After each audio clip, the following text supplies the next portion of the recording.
ಇಂದು KPCC ವಕ್ತಾರ H Devaraj ಸುದ್ದಿಗೋಷ್ಠಿ ನಡೆಸಿ ಇತ್ತೀಚೆಗೆ ಸುರಿದ ಅಕಾಲಿಕ ಮಳೆಯಿಂದ ಮಲೆನಾಡು ಭಾಗದ ಕಾಫಿ ತೋಟಗಳಲ್ಲಿ ಅಪಾರ ನಷ್ಟ ಉಂಟಾಗಿದ್ದು, ಈ ಬಗ್ಗೆ ಕಾಫಿ ಮಂಡಳಿ ಸಮೀಕ್ಷೆ ನಡೆಸಿ ಕೇಂದ್ರ ಸರ್ಕಾರಕ್ಕೆ ವರದಿ ಸಲ್ಲಿಸುವಂತೆ ಆಗ್ರಹಿಸಿದರು.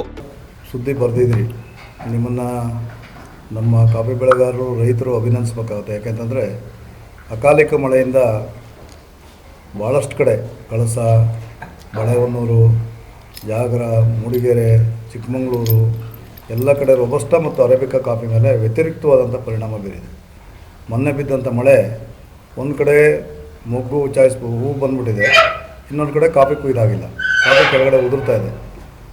106 ಕೋಟಿ ರೂಪಾಯಿ ನಷ್ಟ ಆಗಿದೆ. ಸುದ್ದಿಗೋಷ್ಠಿಯಲ್ಲಿ ಮಾತನಾಡಿದ ಅವರು, ಅಕಾಲಿಕ ಮಳೆಯಿಂದ ಕಳಸ, ಶೃಂಗೇರಿ, ಕೊಪ್ಪ ಮತ್ತಿತರ ಕಡೆ ಕಾಫಿ ಹಣ್ಣು ಕೊಯ್ಲು ಆಗುವ ಮುನ್ನವೇ ಗಿಡದಲ್ಲಿ ಮೊಗ್ಗಾಗಿದೆ. ಇದು ಅರಳಲು ಮತ್ತೆ ಮಳೆ ಬೇಕು, ಇಲ್ಲದಿದ್ದರೆ ಹಳದಿಯಾಗಿ ಉದುರಿ ಹೋಗುತ್ತದೆ.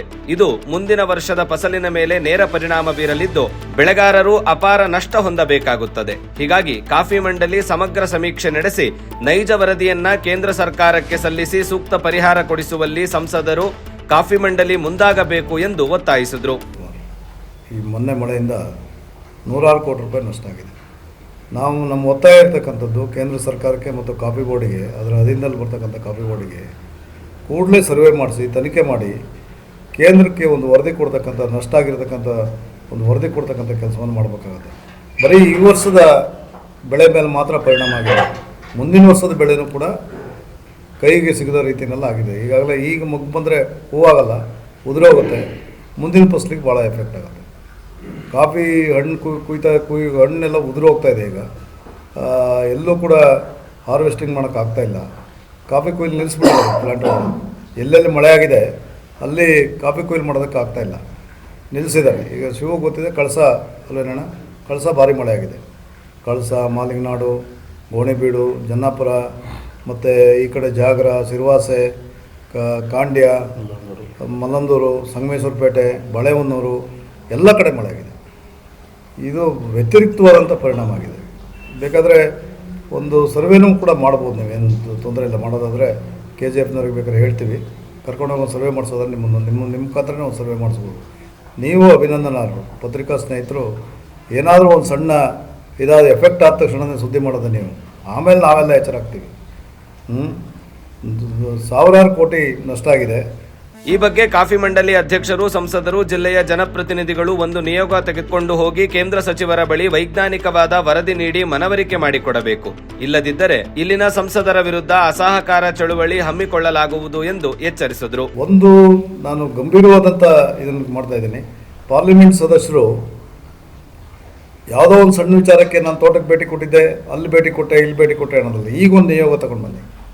ಕಾಫಿ ಬೋರ್ಡ್ ಅಧ್ಯಕ್ಷರು ಆದಿಯಾಗಿ, ಪಾರ್ಲಿಮೆಂಟ್ ಸದಸ್ಯರು ಮತ್ತು ಜಿಲ್ಲೆಯ ಎಲ್ಲ ಚುನಾಯಿತ ಪ್ರತಿನಿಧಿಗಳು, ಅವರು ಇವರು ಅಂತಲ್ಲ, ಆ ಪಕ್ಷ ಈ ಪಕ್ಷ ಅಂತಿಲ್ಲ, ರೈತರ ಬದುಕಿನ ಪ್ರಶ್ನೆ, ಜೀವನದ ಪ್ರಶ್ನೆ, ಒಂದು ನಿಯೋಗ ತಗೊಂಡೋಗಿ ಸರಿಯಾದಂಥ ವೈಜ್ಞಾನಿಕವಾದಂಥ ವರದಿನ ಕೇಂದ್ರ ಸರ್ಕಾರಕ್ಕೆ ಕೊಡಬೇಕು ಮತ್ತು ರಾಜ್ಯ ಸರ್ಕಾರಕ್ಕೆ ಕೊಡಬೇಕು ಅಂತ ಒತ್ತಾಯ ಮಾಡ್ತಾ ಇದ್ದೀವಿ.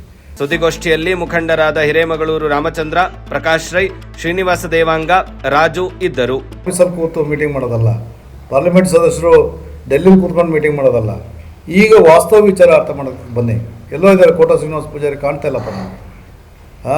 ಅವ್ರು ಈ ಜಿಲ್ಲೆನ ಮರ್ತುಬಿಟ್ರು ಅಂತ ಕಾಣುತ್ತೆ.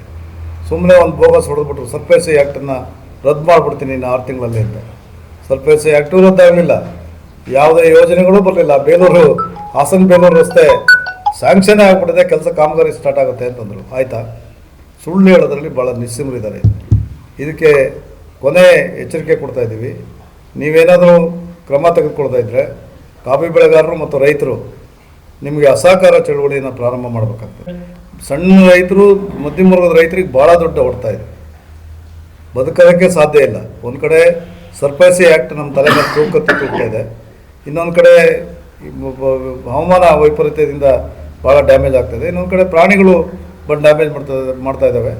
ಇದಕ್ಕೆಲ್ಲ ಒಂದು ಸೂಕ್ತವಾದಂಥ ವೈಜ್ಞಾನಿಕವಾದಂಥ ಪರಿಹಾರವನ್ನು ಕಂಡುಹಿಡಿಬೇಕು ಅಂತೇಳಿ ಒತ್ತಾಯ ಮಾಡ್ತಾಯಿದ್ದೀವಿ.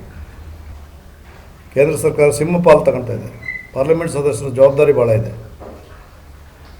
ಕೂಡಲೇ ಬರಬೇಕು ಅಂತ ಒತ್ತಾಯ ಮಾಡ್ತಾ ಇದ್ದೀವಿ. ನಾವು ಬರ್ತೀವಿ ಜೊತೆನಲ್ಲಿ, ಕರೆದ್ರೆ ನಾವು ಬರ್ತೀವಿ, ಕರೆಯಲ್ಲ ಅವರು ಅದರಲ್ಲೂ ರಾಜಕಾರಣ ಮಾಡ್ತಾರೆ.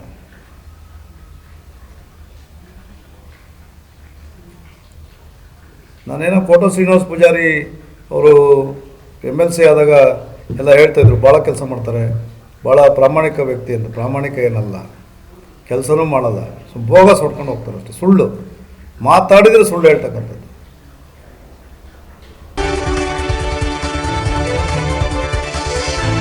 ಐಸಿರಿ ಟುಡೇ, ವಾಯ್ಸ್ ಆಫ್ ಡೆಮೋಕ್ರಸಿ.